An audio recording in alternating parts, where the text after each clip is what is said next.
लड़की किस घर को अपना कहे, मायका या ससुराल।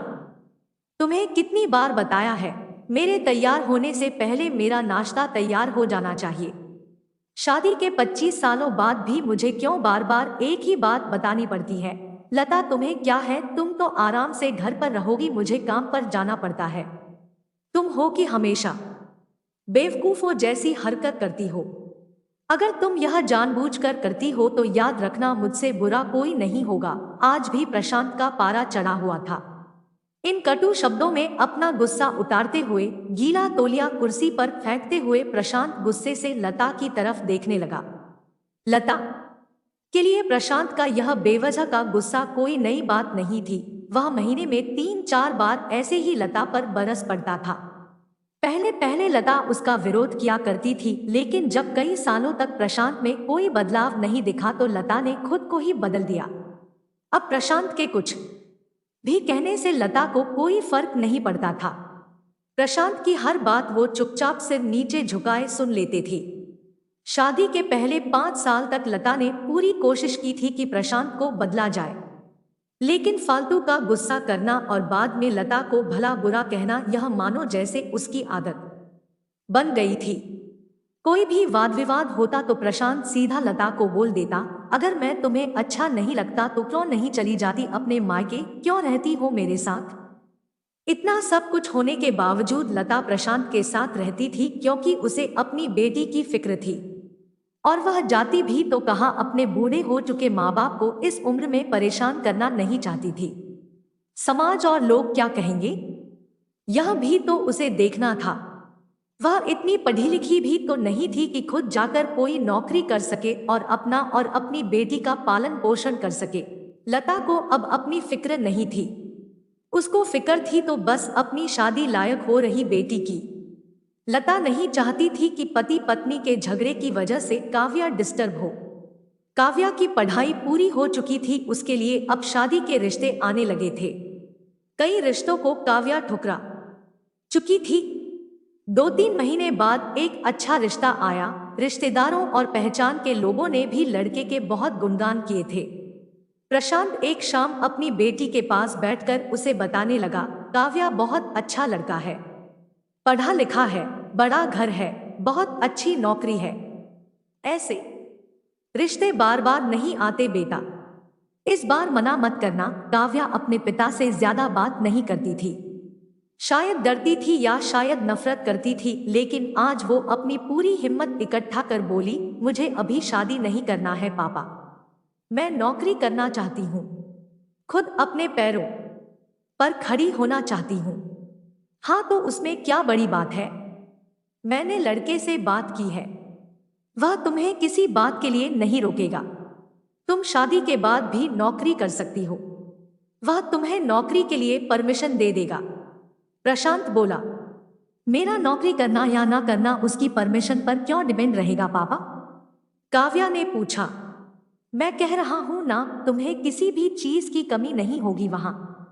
ऐसे रिश्ते बार बार नहीं आते, इसे ठुकरा मत, बहुत खुश रहोगी तुम वहां। प्रशांत बोला, पापा क्या मैं उतनी ही खुश रहूंगी जितनी मम्मी इस घर में खुश है। काव्या ने तंज कसते हुए कहा, आज तुम्हारी जबान कुछ ज्यादा नहीं चल रही। प्रशांत गुस्से से आंखें बड़ी करते हुए बोला, पापा मुझे शादी ही नहीं करनी है, क्योंकि शादी के बाद अगर वह लड़का आपके जैसा निकला तो मैं क्या करूंगी। मुझे आपके जैसा जीवन साथी नहीं चाहिए जो बिना बात के मुझ पर हमेशा चिल्लाए। मुझे कुछ भी अपनी पसंद का लेना हो तो 10 बार सोचना पड़े, कहीं वह नाराज ना हो जाए। मेरी तबीयत कैसी भी हो उसे परवाह ना हो। रोटी थोड़ी सी मोटी बन जाए तो घर सर पर उठा ले। उसकी चेक बुक ना मिले तो भी मेरा ही दोष निकाले, और हर छोटी मोटी बात पर मुझे मायके जाने के लिए कहे। काव्या ने अपना दिल खाली करते हुए पापा से सब कह दिया। प्रशांत का गुस्सा 7वें आसमान पर था, लेकिन उसके मुंह से एक भी शब्द नहीं फूट रहा था। वो काव्या की बातें सुन रहा था। काव्या उतना ही बोलकर चुप नहीं हुई। आज पहली बार वह अपने पापा के सामने इतना कुछ बोल रही थी। पापा, आपने माँ के साथ हमेशा गलत व्यवहार किया है।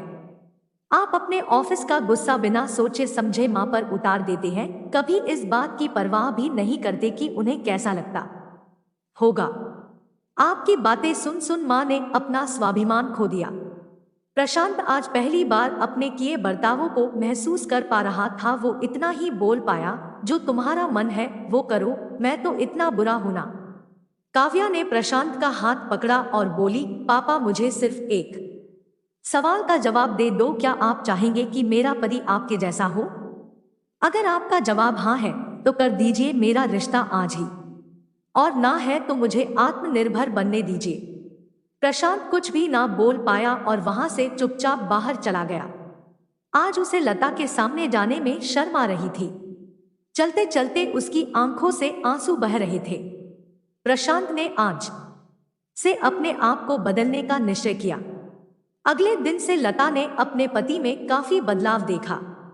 वह सोचने लगी कि जो हिम्मत काव्या ने दिखाई है, वह हिम्मत अगर मैं पहले ही दिखा देती तो शायद आज परिस्थिति कुछ और होती। अब काव्या पढ़ लिख कर अच्छी नौकरी करने लगी थी और 3 साल बाद उसके लिए एक अच्छा रिश्ता आया और उसकी विदाई पर प्रशांत बोला, बेटा तू हमेशा खुश रहेगी क्योंकि तेरा पति तेरे बाप जैसा नहीं है। प्रशांत की यह बात सुनकर लता और काव्या की आंखों से आंसू बहने लगे। दोस्तों, हमारे समाज में औरतों को भले ही देवी का दर्जा दिया जाता है, लेकिन वह स्वतंत्रता नहीं दी जाती जो उन्हें देनी चाहिए।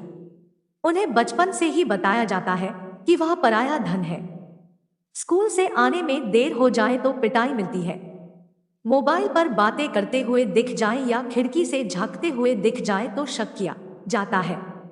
माँ बाप का घर तुम्हारा नहीं है, पति का घर ही तुम्हारा घर है। जीवन भर यह बातें बता बता कर उन्हें ससुराल भेज दिया जाता है, और एक दिन किसी छोटे मोटे झगड़े में ससुराल वालों से उन्हें सुनना पड़ता है कि इस घर को छोड़ दो और मायके चली जाओ। अब आप ही बताओ दोस्तों, ऐसी स्त्रियों का सच्चा घर कौन सा है? आखिरकार वह किस घर को अपना कहें?